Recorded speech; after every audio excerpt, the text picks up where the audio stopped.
Hello friends, आज हम solve करने वाले रेशियो एनालिसिस चैप्टर का एक example sum number 15 Tarak limited page number 143। Example में बैलेंस शीट है, तो बैलेंस शीट्स में सबसे पहले equity and liability is given. First share holder funds, share capital, equity share capital and B reserve and surplus is given. Second non current liability total liability is 9,60,000 and assets is first non-current assets, second current assets and total assets is equal to 9,60,000। लेकिन उसमें एक assets ऐसी है कि जो assets में consider नहीं करते। वो asset कौन सी है? Preliminary expenses. तो प्रिलिमिनरी एक्सपेंस है वो assets फिक्टिशियस assets है, तो वो आपको एग्जाम्पल में कंसिडर करनी नहीं है।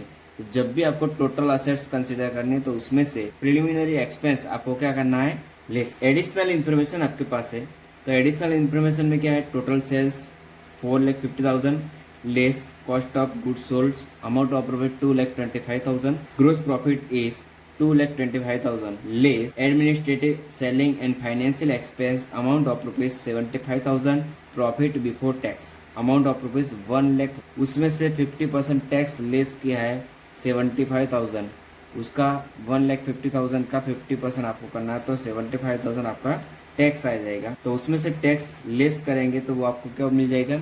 नेट प्रॉफिट मिलेगा after tax. Second information opening stock was ₹45। Next calculate the following accounting ratio from the above information. First में ग्रोस प्रॉफिट रेशियो, तो उसकी फॉर्मूला क्या है friends? Gross profit divided by sales multiple by 100। Gross profit आपके पास है 2,25,000 और divided by sales, sales कितना है आपके पास? Total sales is 4,50,000। तो आपका आंसर क्या आएगा? 2,25,000 डिवाइडेड बाय 4,50,000 मल्टीपल बाय 100। तो आपका ग्रोस प्रॉफिट रेशियो आपका कितना आ जाएगा? 50%। सेकंड में क्या आपको फाइंड आउट करना है? Current ratio. तो करंट रेशियो की formula current assets divided by current liability. तो आपके पास करंट असेट्स है, टोटल करंट असेट्स आपके पास है, स्टॉक है, डेप्टर्स है, बिल रिसीवेबल है, और डिवाइडेड बाय आपको क्या लिखना है? Current liability. तो करंट लायबिलिटी में कौन सी है? क्रेडिटर्स है, बिल्स पेएबल है और आउटस्टैंडिंग एक्सपेंस। तो current ratio is equal to current assets divided by current liability. तो करंट असेट्स में stock amount of rupees 30,000, debtors 40,000, bill receivable 15,000 और cash and bank balance amount of rupees 35,000। तो total आपकी current assets मिल जाएगी 1,20,000 divided by current liability. तीनों का total करना आपको 25,000, 15,000 और 5,000। तीनों का टोटल करना है तो वो आपको करंट लायबिलिटी मिल जाएगी। तो current assets divided by current liability आपका आंसर मिलेगा 2.767। ये आपका क्या मिल गया? Current ratio. नेक्स्ट आपको क्या फाइंड आउट करना है? Liquid ratio. तो लिक्विड रेशियो की फॉर्मूला क्या है? Liquid assets divided by liquid liability. Liquid assets is equal to current assets minus stock. जो करंट असेट्स हमने यहाँ पे फाइंड आउट की है 1,20,000, उसमें से स्टॉक की अमाउंट है स्टॉक, लेकिन वो क्या है? Closing stock. क्लोजिंग स्टॉक की अमाउंट आपको माइनस करनी है। तो 1,20,000 current assets minus closing stock given in the balance sheet amount of rupees 30,000। तो वो लेस करेंगे तो आंसर कितना आ जाएगा? 90,000 डिवाइडेड बाय। तो liquid liability is equal to current liability. तो करंट लायबिलिटी हमने ऑलरेडी फाइंड आउट किया 45,000 डिवाइडेड करें 45,000, आंसर कितना आएगा? Next operating ratio is equal to COGS plus operating expense divided by sales into 100। COGS आपके पास है 2,25,000, ऑपरेटिंग एक्सपेंस आपके पास है 75। तो 2,25,000 प्लस 75,000, टोटल सेल्स आपके पास है 4,50,000। तो टोटल सेल्स 4,50,000 मल्टीपल बाय 100, आपका आंसर आएगा 66.67%। नेक्स्ट आपको क्या फाइंड आउट करना है? Stock turnover ratio. तो stock turnover ratio is equal to COGS divided by average stock. तो COGS आपके पास है कितना है?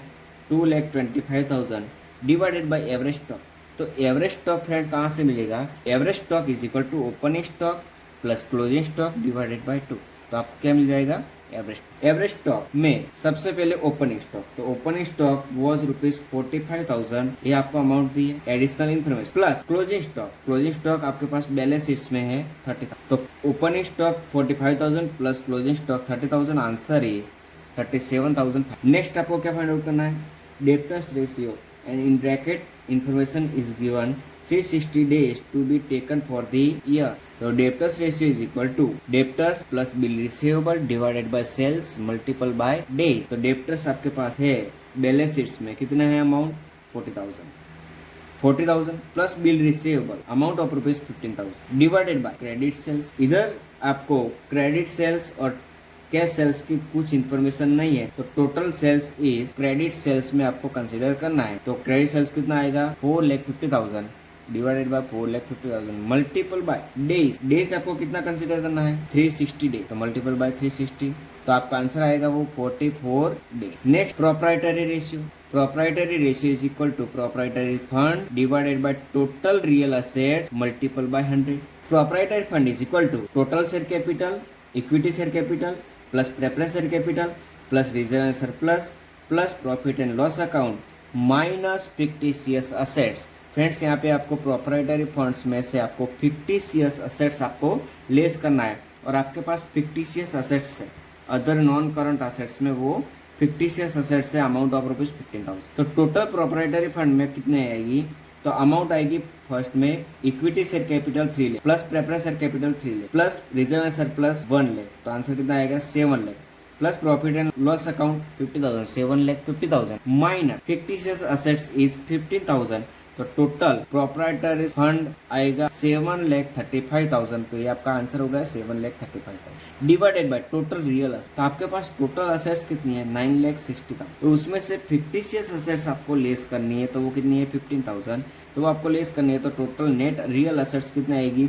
9,45,000 मल्टीपल बाय 100, तो आंसर आएगा 77.78%, ये आपका आंसर होगा। Next rate of return on capital employed, तो उसकी फॉर्मूला क्या है PBIT divided by capital employed multiple bye, friends आपने टैक्स डिडक्ट किया उससे पहले प्रॉफिट बिफोर टैक्स लिखा 1,50,000, लेकिन उसमें डिबेंचर का इंटरेस्ट आपको प्लस, क्योंकि यहाँ पे फॉर्मूला है वो क्या है profit before interest and tax. तो प्रॉफिट बिफोर टैक्स तो आपके पास है, लेकिन इंटरेस्ट आपके पास नहीं है, तो वो आपको प्लस करना है। Interest on debenture 1,65,000 multiple bye 10%, answer is 16,500, तो वो आपका क्या हो गया इंटरेस्ट ऑन डिबेंचर। तो आपके पास PBT 1,50,000 प्लस इंटरेस्ट 16,500, तो टोटल आपकी PBIT कितना आएगा 1,66,500 डिवाइडेड बाय कैपिटल एम्प्लॉयड।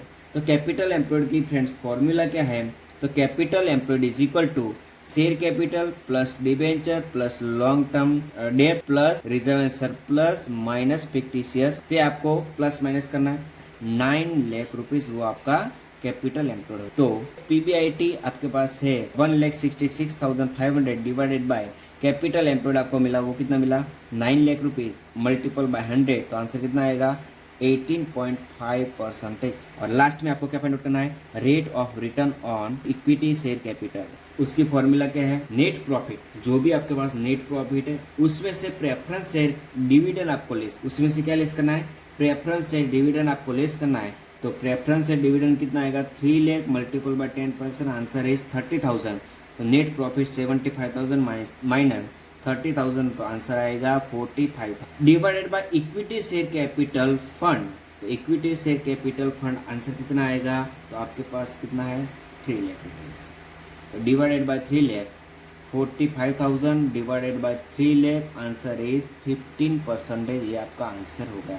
तो फ्रेंड्स यहाँ पे पूरा एग्जाम्पल कंप्लीट हो गया है। Thank you.